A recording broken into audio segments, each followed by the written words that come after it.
है, जिन्होंने इतिहास पढ़ा है उनको जानकारी है कि बहुत बड़ा एक आंदोलन चला था। उन्होंने उसमें उस आंदोलन का विरोध किया कि बंगाल को तोड़ा नहीं जाना चाहिए, वहाँ से हिंदुओं का पलायन नहीं होने देना चाहिए, वहाँ से हिंदुओं को मार मार के भगाने का जो एक षड्यंत्र चल रहा था उसके विरोध में उन्होंने और विधानसभा से त्यागपत्र दे दिया। उसके बाद वो फिर चुनाव जीते निर्दलीय, और निर्दलीय चुनाव जीत करके और लीडर ऑफ अपोजिशन बन गए 1936 में, और 36 से लेकर 38 तक वो संघर्ष करते रहे। और ये सब अपन जानते हैं कि फिर उसके बाद में उस आंदोलन में वो शरीक हो गए।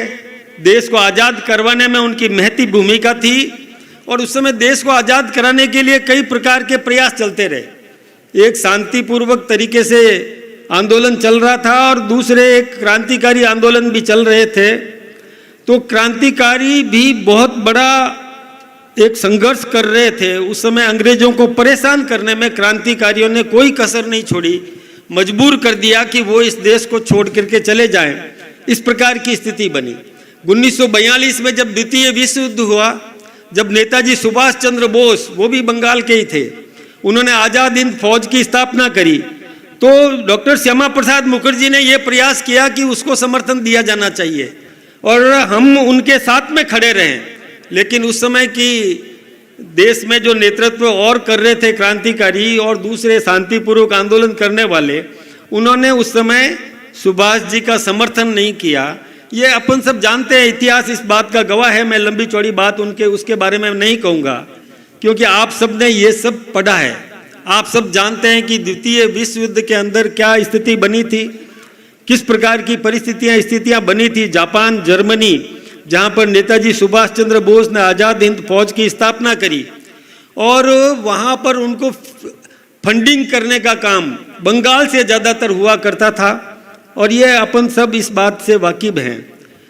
उसके बाद में 1948 में वो फिर सांसद बने, कलकत्ता से सांसद बने, और सांसद बनकर के हिंदुस्तान की सरकार में, जवाहरलाल नेहरू जी की सरकार में वो उद्योग, कॉमर्स, इसके मंत्री भी बने।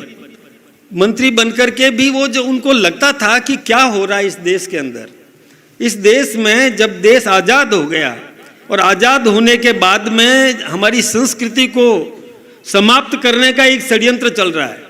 हमारी जो संस्कृति के जो भी सांस्कृतिक धरोहर है उसको समाप्त करने का षड्यंत्र चल रहा है, तो उनको ये रास नहीं आया। आपको पता है कि उन्हीं दिनों में और महात्मा गांधी जी की हत्या हुई थी।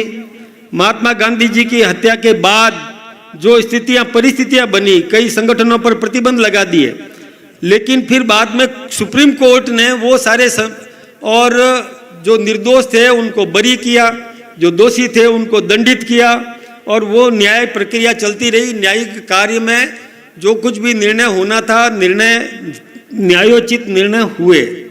उसके बाद में फिर वो सरकार में काम करते रहे। काम करते करते भी उनको लगा कि ये एक तुष्टीकरण इस प्रकार का हो रहा है। इस तुष्टीकरण को और मिटाने के लिए एक रूप हमारा समाज बने, समाज को समान न्याय मिले, समाज को विकास का समान अवसर मिलना चाहिए, इस दिशा में वो हमेशा सोचा करते थे। वो ये प्रयास करते थे कि जिस प्रकार की व्यवस्था मुझे चाहिए उस प्रकार की व्यवस्था अंतिम छोर के व्यक्ति को भी चाहिए। वो इसके लगातार प्रयास करते रहे, और प्रयास करते करते उनको लगा कि कांग्रेस में रहते हुए जवाहरलाल नेहरू जी के नेतृत्व में ये संभव नहीं है। एक ऐसा तो कोई राजनीतिक संगठन भी चाहिए जो संपूर्ण समाज की, सर्व समाज की बात, सर्व समाज की पीड़ा और अपने संसद के अंदर रखे, और जो कानून बने वो सर्व समाज के लिए बनना चाहिए। समाज के सभी वर्गों के उत्थान के निमित्त कानून बने। किसी एक व्यक्ति के साथ भेदभाव करेंगे तो दूसरे व्यक्ति के साथ पीड़ा होगी और आपस में प्रेम भाईचारा नहीं रहेगा। ये हम सबको पता है कि उस समय एक कबायली आक्रमण हुआ था। कबायली आक्रमण हुआ था कि कश्मीर को जब अंग्रेज हिंदुस्तान छोड़ करके गए थे तो हिंदुस्तान की रियासतों को उन्होंने स्वतंत्र कर दिया। सभी रियासतों के जो राजा महाराजा नवाब जो कुछ भी थे उनको कह दिया कि आप आज़ाद हो, आपकी इच्छा है तो हिंदुस्तान में रहो, आपकी इच्छा है तो आप पाकिस्तान में रहो, आपकी इच्छा है तो आप स्वतंत्र रहो। उस समय हरि सिंह जी थे कश्मीर के महाराजा। कश्मीर के महाराजा हरि सिंह जी थे। वो हरि सिंह जी ने स्वतंत्र रहने का निर्णय लिया, और जब स्वतंत्र रहने का निर्णय लिया, उधर पाकिस्तान ने एक षड्यंत्र रचा और पाकिस्तान ने सेना भेज दी कि कश्मीर को अपने अधिग्रहण में कर लो। तो आपको मैं एक जानकारी देना चाहूंगा कि उस समय महाराजा हरि सिंह जी पंडित जवाहरलाल नेहरू जी जो हिंदुस्तान के प्रधानमंत्री जी थे उनके द्वार पर आए। वहां आकर के उन्होंने और बार बार रिक्वेस्ट भेजी, प्रार्थना भेजी कि मैं आपसे बात करना चाहता हूं, मैं हिंदुस्तान में अपना विलय करना चाहता हूं। लेकिन जवाहरलाल जी नेहरू ने उनको अनुमति नहीं दी, मिलने का समय नहीं दिया, मिलने का समय नहीं दिया। 3 दिन वो यहाँ पर बैठे रहे, लेकिन 3 दिन में कबायली काफी अंदर घुस गए थे, कश्मीर के अंदर काफी अंदर तक घुस गए थे, और अंदर तक घुस करके कश्मीर का जो आज आजाद कश्मीर नाम दिया जाता है, जिसको आजाद कश्मीर कहते हैं, जो पाकिस्तान के ऑक्यूपाइड है, जो पाकिस्तान के कब्जे में है, उसको उन्होंने अपने अधिग्रहण में ले लिया। श्यामा प्रसाद मुखर्जी को ये कतई पसंद नहीं आया। उन्होंने जवाहरलाल नेहरू जी से कहा, बार बार कहा कि आप महाराजा हरि सिंह जी से बात कीजिए, कश्मीर को वो भारत में विलय करना चाहते हैं, आप क्यों नहीं उनको समय दे रहे हैं। लेकिन जवाहरलाल जी नेहरू का शेख अब्दुल्ला से बहुत निकट का रिश्ता था, बहुत निकट की मित्रता थी, और मित्रता के कारण से वो शेख अब्दुल्ला को और वहाँ का वजीर आजम कहते थे। वजीर आजम का मतलब होता है प्रधानमंत्री, तो उसको नाम दिया वजीर आजम। शेख अब्दुल्ला को वजीर आजम नाम दिया।